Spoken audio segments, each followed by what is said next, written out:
যেসব মুসলিম মেয়েরা ফেসবুকে রিলস বানায় তাদের নিয়ে কিছু বলুন। তারা একদম ডাহা জান্নাতে চলে যাবে, কোনো জায়গায় আটকাবে না। কি বুঝলেন? এখন তো ফ্যাশন হয়ে গেছে, অনেক মেয়ে আবার বোরকা পরে হিজাব পরে রিলস বানাচ্ছে। কি বুঝলেন? এগুলো সব কিয়ামতের আলামত, আর কিছু নয়। এই নারীরা এদিকে যারা অনুমতি দিচ্ছে, এদের বাপ মা আগে জাহান্নামে যাবে, তারপরে এদের তো জাহান্নাম কনফার্ম হয়েই যাবে। কথাটা বুঝতে পারেননি? যে বাম্মারা রিলস বানানো, আমি শুধু অনলি ফর মমিনাদের জন্য বলছি, অন্য কারোর জন্য না। কেউ যদি বলে আমি মুসলিম, তার জন্য আমার হুকুম। আমি কোনো অন্য ধর্মের মানুষের জন্য বলিনি, অন্য ধর্মের মেয়েদের জন্য বলিনি। যে কেউ বানাতে পারে, বানা, সে তার জবাব দেবে, আমি আমার জবাব দেব। কিন্তু কেউ যদি বলে, অনেক মেয়ে দেখবেন ইসলামী রিলস বানাচ্ছে হিজাব পরে, এই মেয়েটাও জাহান্নামের একটা জাহান্নামী নারী। যেহেতু নারীদের জন্য পর্দা করা ফরজ, ওই জন্য যারা রিলস বানায় সেই নারীটিকে অনুরোধ করছে। আমাকে মুর্শিদাবাদে মনে হয় এক জায়গায় প্রশ্ন দিয়েছিল যে আপনার গলসি থানার একটা মেয়ে রিলস বানায় মুসলিমদের। আমি বললাম, মুসলিমদের মেয়ে আমার থানার বানাক, আমার গ্রামের বানাক, আর আমার পরিবারের বানাক, যেই বানাক হারাম, সে যেই হোক, সে জাহান্নামে যাবে। ওই জায়গা থেকে সরে আসতে হবে ইস্তেগফার করে। আমার মা, আমার বোন, আমার ভাই, কান করে শুনেলেন, কেউ যদি লোকের বউকে নিয়ে পালিয়ে যায়, তার স্বামী যদি ডিভোর্স না দেয়, যদি ওই অবস্থায় বাচ্চা হয়, হারাম আওলাদ হবে। তার সঙ্গে যতদিন ঘর করবে জিনা করা হবে। জিনা করা কষ্টটা এটাই লাগে। আমার গলসি থানার ছেলে লোকের বউকে নিয়ে পালিয়েছে, হরিবাজারে ঘর ভাড়া নিয়ে আছে। হরিবাজারের ছেলে পালিয়ে গিয়ে আমার গলসি বাজারে ঘর ভাড়া নিয়ে আছে। এরা মনে করছে মালটা ওলি, আর ওরা মনে করছে মালটা ওলি, কিন্তু দুটোই হারাম খো। কথাটা বুঝতে পারেননি? হ্যাঁ, এসে এখানে নামাজ পড়তে যাচ্ছে মসজিদে, অথচ জিনা করছে প্রতিনিয়ত। লোকের বউকে নিয়ে পালিয়ে এসে ঘর করছে। কাবা ঘরের ইমাম যদি নিকাহ পড়ায়, হারাম, নিকাহ হবে না। গোটা পৃথিবীর পীর যদি এক কাছে হয়ে নিকাহ পড়ায়, নিকাহ হবে না। আল্লাহর কাছে নিকৃষ্ট পাপ তিনটে, মাথায় রাখবেন। নাম্বার 1, শিরকের পাপ। কিসের পাপ বললাম? শিরকের পাপ। আল্লাহ ছাড়া ভালো মন্দের মালিক অন্য কেউ কি মনে করা। শুধু তাই নয়, শিরকের মতো আকীদা রাখা। যেমন সব থেকে বেশি শিরকে লিপ্ত কারা জানেন? কারা? মহিলারা, মায়েরা পদে পদে শিরিক করে। এই 2 বছর আগে মুর্শিদাবাদের একটা ছেলে আমাকে ফোন করে বলছে, হুজুর এই বিয়ের দিন ঠিক হচ্ছে তো আমার, তো মেয়েরা বলছে, বাড়ির বয়স্ক মহিলারা, আমাবস্যার রাতে বিয়ে করতে নাই। আমি বললাম, মোটেই করবি না বে, কালো ছেলে হবে। কি বলবো? আমি তাকে বললাম, বোকা, আমি নিজে আমাবস্যার রাতে বিয়ে করেছি। এইগুলো হচ্ছে কুসংস্কার এবং শিরকি আকীদা। আল্লাহর কাছে সব দিনটাই সমান। এই আমাদের মেয়েদের একটা আকীদা আছে, আমাদের বর্ধমান জেলা, বীরভূম জেলায়, পশ্চিমবাংলায় আছে। দেখবেন বিয়ে শাদী হলে আমাদের বাড়িতে মেহমান এলে চায়ের সঙ্গে ডিম সিদ্ধ দেয় না? দেয় না? দেয় না? আমরা মেহমানকে দিই। বর্ধমান জেলা হোক, বীরভূম জেলা হোক, আমাদের পশ্চিমবাংলায় আছে রেওয়াজে চায়ের সঙ্গে ডিম সিদ্ধ দেওয়া, সব কিছু। আমি একটা বিয়ের দিন ঠিক করতে গেলাম, আমার গ্রামে বললো যে হুজুর আসছি, দিন ঠিক করবো। আমার দূর সম্পর্কে আত্মীয়। আমি বললাম, ঠিক আছে যাও, আমি আসরের পরে আসছি। গেলাম, পাঁপড় দিয়েছে, চানাচুর দিয়েছে, বিস্কুট দিয়েছে, দিন দেয়নি। আমি মনে মনে করলাম আল্লাহ ভুলে গেছে না পয়সা নাই। যাই হোক, চা খেয়ে নিলাম। এরপর ছেলের বাপ বলল, হুজুর ডায়েরিটা বার করুন। আমি আমার ডায়েরি নিয়ে গেলাম। বলে, আপনি যেন থাকতে পারেন, বিয়েটা আপনি পড়াবেন। আমি আলহামদুলিল্লাহ একটা বিয়ে পেলাম, পড়াবো। তো এমনি আমাকে ডাকে না, বেশিরভাগ বিয়ে রাত 12টার পরে আমাকে ডাকে। কথাটা বুঝতে পারেন না? রাত 12টার পরের বিয়েগুলো আমাকে ডাকে। হ্যালো ইয়াসিন ভাই, কোথায় আছে? কি হলো রে? নিয়ে পালিয়ে যা, বুঝ পালিয়েছি। ওই বিয়েটা পড়া। গিয়ে দেখছি মেয়ের বাপ বসে, মেয়ের মা বসে, মেয়ের মামা বসে, আর এদিকে ছেলে পক্ষ। কি হলো গো? হুজুর পালিয়েছি, মেয়ে করবো, পড়ি দেন। ছেলেটা বলছে কত দেবো? আমরা 3000 টাকা দে, ঘুম হারাম করে এইছি। 3000? আমরা ভাই প্রেম করে বিয়ে 3000 দিবি না তো ক হাজার দিবি? এমনি তো টাকা দিবিই না তোরা, 3000 দিবি। কষ্ট বলে দিই, আমার মায়েরা ভালো করে শুনবেন। ছেলের বাপ বললে আপনি যেন থাকতে পারেন। আমি বললাম ভাই ফাল্গুন মাসের প্রথম সপ্তাহে শনিবার বিয়ে, রবিবার অলিমা, সোমবার মেয়ে জামাইকে নিয়ে আসবো। সে তখন বললে বাইরে থেকে ঘুরে আসি। ও বাইরে গিয়ে ফোন লাগিয়েছে কাকে জানেন? বড় মুফতি সাহেবকে। বড় মুফতিকে? তার বউ। ওর থেকে বড় মুফতি সমাজে কেউ আছে? নাই। বউকে ফোন লাগাইছে, বউকে। বউ তখন ফতোয়া দিচ্ছে, না শনিবার বিয়ে দিয়ে যাবে না, শনি লেগে যাবে। আল্লাহ! সে এসে বললে হুজুর শনিবার হবে না কেন? আমার বউ বলেছে শনি লেগে যাবে। আমি বললাম তাহলে আমি বলতে পারছি না। সোমবার বিয়ে করলো, মঙ্গলবার অলিমা, বুধবার মেয়ে জামাই নিয়ে যাবে। আমি মাদ্রাসায় এসে মগরবের নামাজে দোয়া করলাম, আল্লাহ বিয়েটা যেন তাড়াতাড়ি ভেঙে যায়। আল্লাহর কসম আমি এই দোয়া করেছি, আল্লাহ তুমি এই বিয়েকে ভেঙে দাও। যারা শিরকে আকীদা রাখে, বদ্দিনী আকীদা রাখে, এদিকে শাস্তি দেবার জন্য বিয়েটা ভেঙে দাও। ঠিক আল্লাহ আমার দোয়াকে কবুল করেছে। 20 দিন পরে বলছে হুজুর বিয়েটা হবে না। মানে তোর বউকে জিজ্ঞেস কর শনিটা কি করে লাগলো। সোমবার বিয়ের দিন ঠিক করে এলি, এরপর শনি কি করে লাগলো। এই আকীদা হচ্ছে শিরকে আকীদা। আমি বাড়িতে গিয়ে জিজ্ঞেস করলাম আমার গিন্নিকে, হ্যাঁ গো ডিম দেয় নাই কেন? বলছে তুমি জানো না মেয়েরা বলে ডিম দিলে বিয়ে ভেঙে যাবে। আল্লাহ, ডিমের পাওয়ার এত কি করে হলো? কথাটা বুঝতে পারেননি? আচ্ছা, মুরগির মালিক কে? সৃষ্টিকর্তা কে? মুরগির ডিমের সৃষ্টিকর্তা কে? আল্লাহ। তাহলে মুরগির এত কি করে পাওয়ার হলো? এই আমাদের দেশে সব থেকে উঁচু পদ কার? কথা বলে না। ভারতবর্ষে সব থেকে উঁচু পদ কার? রাষ্ট্রপতির। রাষ্ট্রপতির লয়, প্রধানমন্ত্রীর লয়, কোন মুখ্যমন্ত্রী লয়। ভারতবর্ষে সব থেকে উঁচু পদ হচ্ছে ভণ্ড বাবাদের, যাদের পায়ে সবাই মাথা ঠুকে। মুসলিমদেরও কিছু ভণ্ড বাবা আছে, হিন্দু ভাইদেরও কিছু ভণ্ড বাবা আছে। আমাদের দেশে তো বাবারা চালাচ্ছে, কি বুঝলেন? খালি ক্যালিতে চলছে বাবাদের। শিরক হচ্ছে মারাত্মক পাপ। এখানে হাজী সাহেব কোথায় গেল? এই তো বসে আছে। মক্কা থেকে মদিনা 470 কিলোমিটার রাস্তা। কটা মাজার পেল? একটা উপায় নাই। আমার বাড়ি থেকে আপনাদের এখানে 42 কিলোমিটার রাস্তা, 42,000-এর বেশি মাজার আছে। কথাটা বুঝতে পারেননি? হ্যাঁ। আমি বললে খারাপ মৌলবি না, আমি পীর বিরোধী মৌলবি নয়, আমি সিস্টেম বিরোধী মৌলবি। তোমার সিস্টেমের বিরুদ্ধের লোক আমি। তোমার সিস্টেম ভুল, আমি তোমার বিরোধী। আপনারা জানেন, হাজী সাহেবকে জিজ্ঞেস করুন, উহুদের প্রান্তরে লোহার ব্যারিকেড দিয়ে ঘেরা আছে 70 জন সাহাবীর কবর। লোহার ব্যারিকেড দিয়ে সেখানে এমন একজন সাহাবী শুয়ে আছেন, যিনি হচ্ছেন আল্লাহর নবী সাল্লাল্লাহু আলাইহি সাল্লামের চাচা যান হযরতে আমির হামজা রাদিয়াল্লাহু তাআলা। যুদ্ধের ময়দানে যার বুকটা চেড়ে কালিজা ফাটটা বার করে চিবিয়েছিল। 70 জন সাহাবী শহীদ হয়েছেন কারবালার আপনার যুদ্ধের প্রান্তরে। আর উহুদের প্রান্তরে তাদের কবরগুলো আছে, একটাও মাজার নাই। আর আমাদের দেশে খ্যাপা বাবার মাজার, আচমকা বাবার মাজার, টেরা বাবার মাজার, অমুক বাবার মাজার। বড় কষ্ট লাগে। হুগলিতে আমি তারকেশ্বরে জলসা করতে গেছি, এর থেকেও দামি প্যান্ডেল। গাছ আছে, গাছের ওপর দিয়ে, গাছের চারিদিকে প্যান্ডেল, গাছটা উপরে চলে গেছে। গাছের গোড়ায় ঘোড়া রাখা আছে, আগরবাতি, মোমবাতি, কাপড় ল্যাপটানো আছে। আমি স্টেজে গিয়ে বললাম, বাবা আপনাদের এখানে হিন্দু মুসলিম ভাইদের মধ্যে এত মহব্বত, আমি খুব খুশি হলাম। বললে তাই? আমরা হ্যাঁ।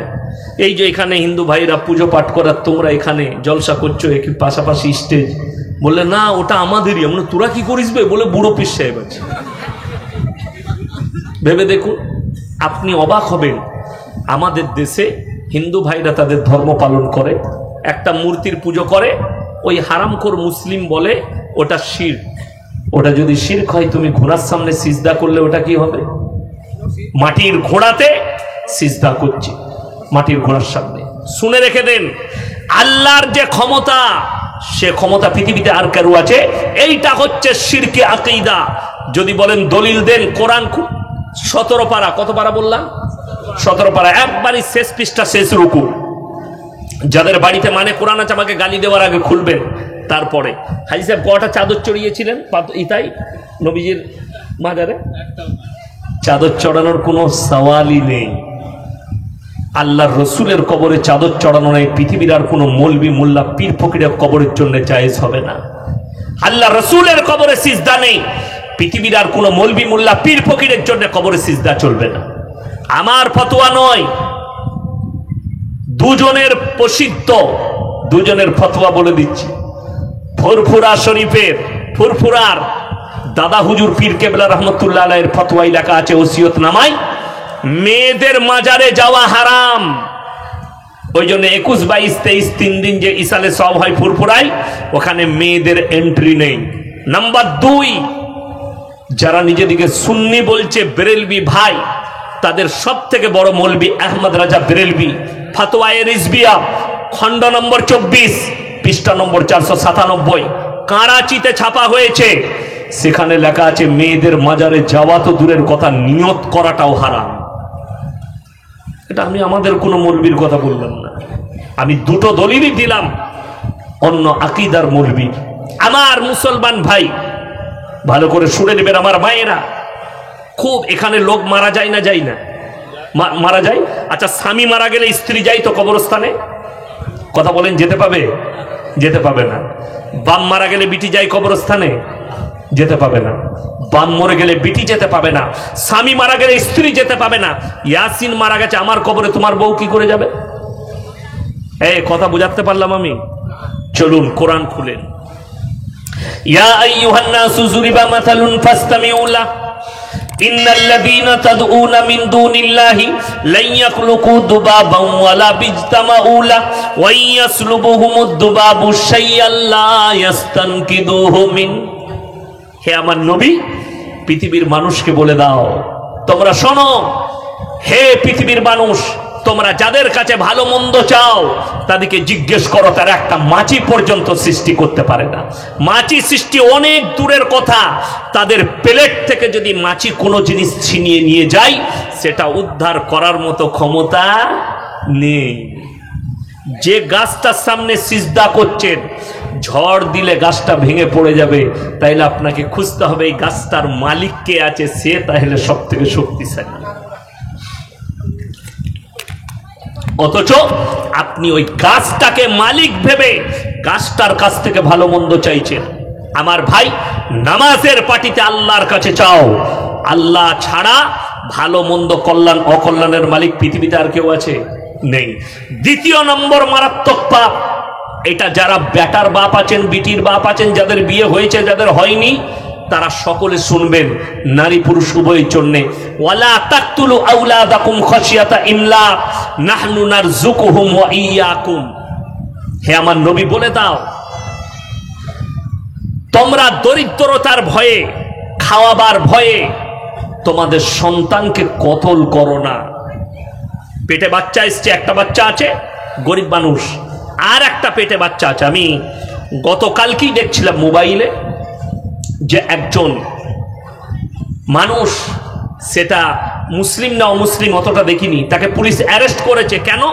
তার 9 মাসের একটা মেয়ে, একটা বাচ্চা আছে, মেয়ে হয়েছে বলে ঘিন্নায় মেয়েটাকে পুকুরে ছুঁড়ে ফেলে মার্ডার করেছে। প্রশাসন তাকে অ্যারেস্ট করেছে, তাকে জেলে পাঠিয়েছে, মার্ডার।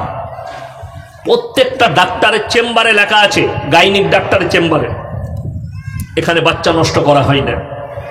আপনার পেটে বাচ্চা এসছে, স্ত্রীর পেটে, আপনি এই আকীদা নিয়েছেন যে আমি যে বাচ্চাটা একটা মানুষ করছি, আবার যদি বাচ্চা হয় একে কি করে খাওয়াবো, কি করে মানুষ করব।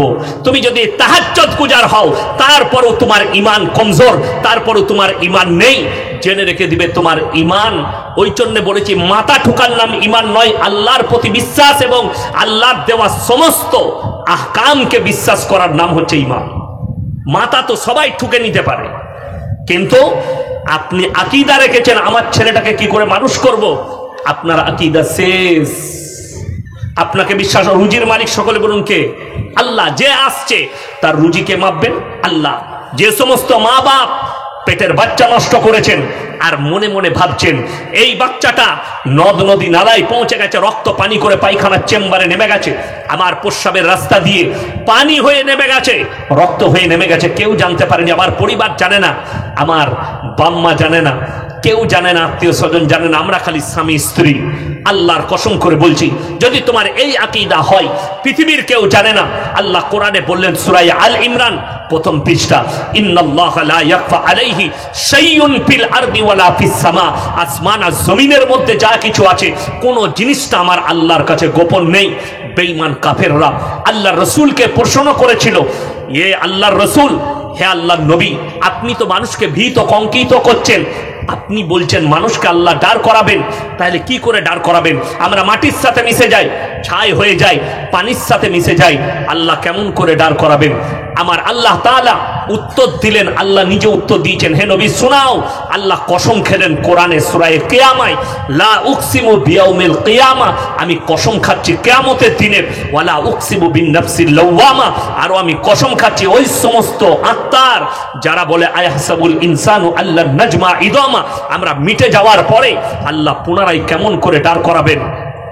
বালা কাদিরিনা আলা আন নুসাউইয়া বানানা বাল ইউরিদুল ইনসানু লিয়াবজুরা আমামা। হে নবী বলে দাও, শুধু তাদের আকৃতি নয়, হাত পা নাক কান গলা নয়, তাদের আঙ্গুলেতে যে লাকিরগুলো দাগগুলো আছে, আমি এইভাবে পরিপূর্ণ করে দাঁড় করাতে আমি আল্লাহ সক্ষম। জোরে বলুন সুবহানাল্লাহ। যাকে মনে করছো হে আমার মা, হে আমার ভাই, পায়খানার চেম্বারে চলে গেছে রক্ত পানি হয়ে, আল্লাহ কিয়ামতের দিনে বাচ্চাগুলোকে দাঁড় করাবে, আর এরা সাক্ষী দেবে আল্লাহ মায়ের গর্ভে আমাকে মার্ডার করেছে। কোরআনে আছে, শুনেলেন, কোনো মানুষের কথা নয়। আল্লাহ তাআলা কোরআনে বললেন, তুমি বলে দাও তাদেরকে, গোটা বিশ্বের মানুষকে শুনিয়ে দাও, কেউ যদি অন্যায়ভাবে একটা নিরীহ মানুষকে হত্যা করে, সে যেন গোটা মানব সমাজকে হত্যা করলো। কেউ যদি একটা মানুষের প্রাণ বাঁচায়, সে গোটা মানব সমাজের, মানব জাতিকে বাঁচালো।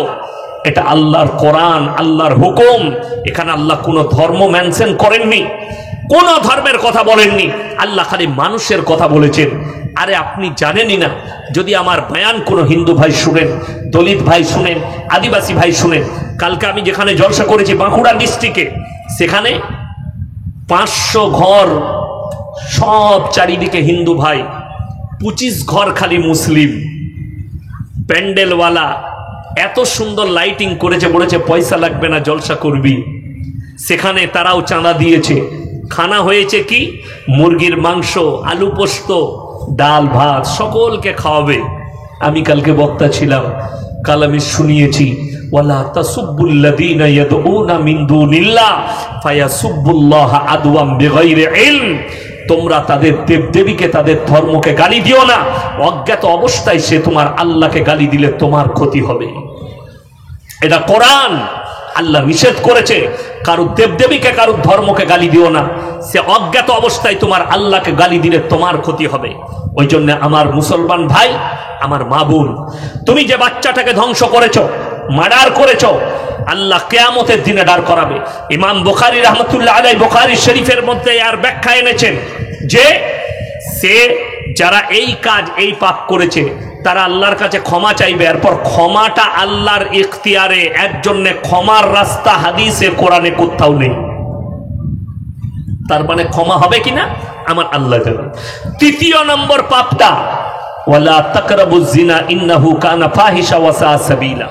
ব্যভিচার করা তো দূরের কথা, যে রাস্তায় ব্যভিচার হয় সেই রাস্তার ধারে পাশে তোমরা যাতায়াত করবে না।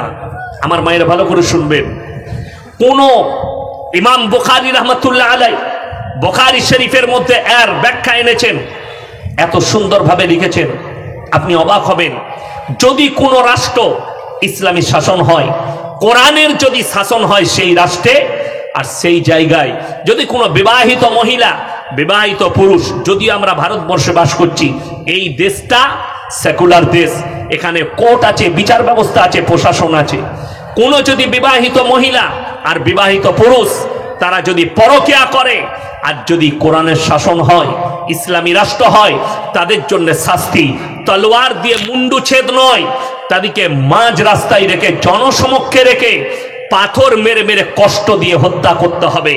কোন যদি পুরুষ কোনো মেয়েকে যদি ধর্ষণ করে তার মুন্ডুচ্ছেদ নয়, হয় খ্যাপা কুকুর লাগিয়ে দাও ছিঁড়ে খাক, তা না হলে পাথর মেরে মেরে হত্যা করে দাও জনসমক্ষে নিয়ে এসে। নাম্বার 3, যদি কোনো অবিবাহিত ছেলে আর অবিবাহিত পুরুষ তারা যদি পরকীয়ায় লিপ্ত হয়, তাদেরকে জনসমক্ষে নিয়ে এসে 100টা কুড়া মারতে হবে, চাবুকের বাড়ি মারতে হবে। এটা হচ্ছে ইসলামের শাস্তি ব্যবস্থা। আর ইমাম বুখারী রাহমাতুল্লাহ আলাইহি আরো মারাত্মক কথা লিখলেন। এই জায়গায় পর্দা শুনেলেন, পর্দা কেন ফরজ। কোন মেয়ে, ওই মেয়েটাও এই শাস্তির যোগ্য যে মেয়েটা নিজের শরীর দেখাবে, নিজের বুক, নিজের পিঠ, নিজের পেট, নিজের শরীর দেখিয়ে উত্তেজিত করবে কোনো পুরুষকে, জিনা করার জন্য তাদেরকে উত্তেজিত করবে, এই নারীটার জন্যও একই শাস্তি হবে ইসলামী শরীয়তে। ওই জন্যে পর্দাকে ফরজ করা হয়েছে। তোমরা শরীরকে ঢেকে লাও। আমি মায়েদিকে বলবো, শোনো, আজকে সমাজ ধ্বংসর মূল কারণ হচ্ছে কিন্তু এই মোবাইল। এই মোবাইল নিয়ে এলো ধ্বংস ডেকে। এই মোবাইল আসার পরে, আচ্ছা মিথ্যা কথা বলা হারাম না হালাল? হারাম, গুনায়ে কবিরা। এই মোবাইল আসার পরে 100টার মধ্যে মানুষ 95টা মিথ্যা বলতে শুরু করে দিল। ঠিক বললাম না? একজন টাকা পায়, বাড়িতে শুয়ে আছে হরিবাজারে, পাশের গ্রামের লোক টাকা পায়, হ্যালো কোথায় আছিস?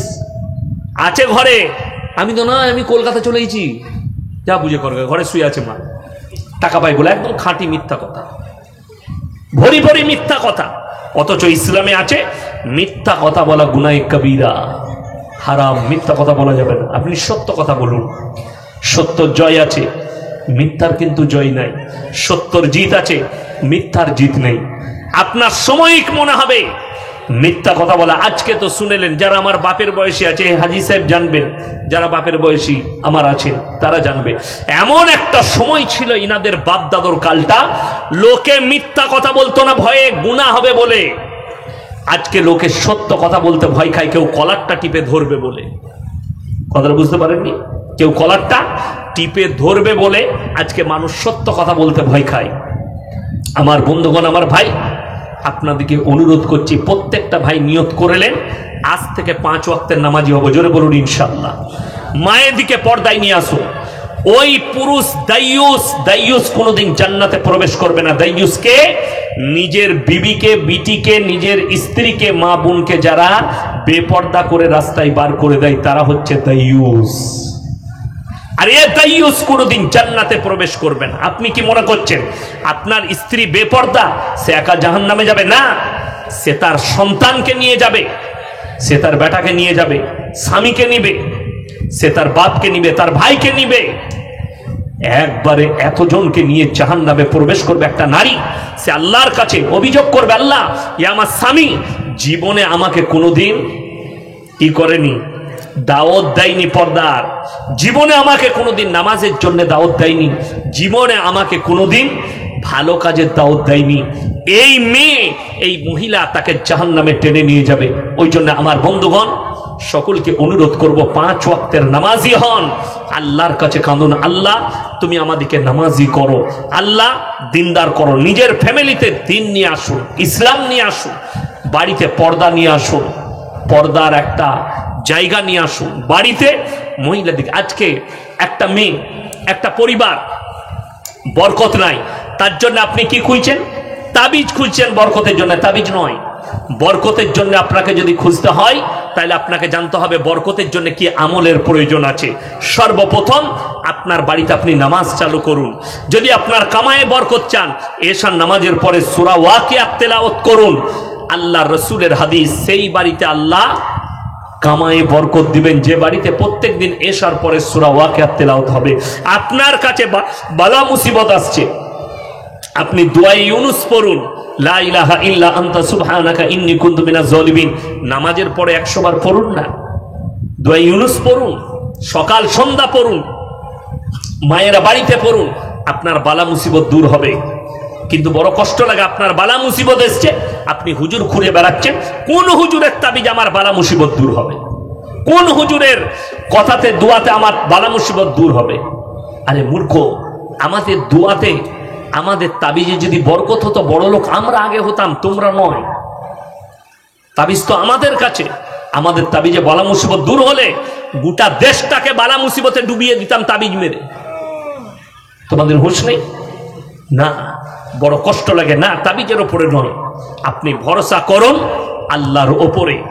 আল্লাহ রসুল সাল্লাল্লাহু আলাইহি সাল্লামের আখলাক আর চরিত্রের ওপরে টিকে যান, আল্লাহ আপনাকে দিনদার করবেন, আপনার পরিবারে কোনো কষ্টই আসতে পারে না। ডাল আলু খাওয়াটা কষ্ট নয়। আপনি একবার মিশন হসপিটালে গিয়ে দেখুন, হার্টের অপারেশন, খেতে পাই না। ক্যান্সারের অপারেশন হয়েছে, গলার খাবার যায় না, লিকুইড খাবার যাচ্ছে, নল ভরা আছে, এখানে নল ভরে রেখেছে। বোম্বে টাটা মেমোরিয়ালে চলে যান, কলকাতার পিজিতে যান, বাঙ্গুরে যান, কত বড় লোক, কত কোটিপতি নল লাগিয়ে পড়ে আছে।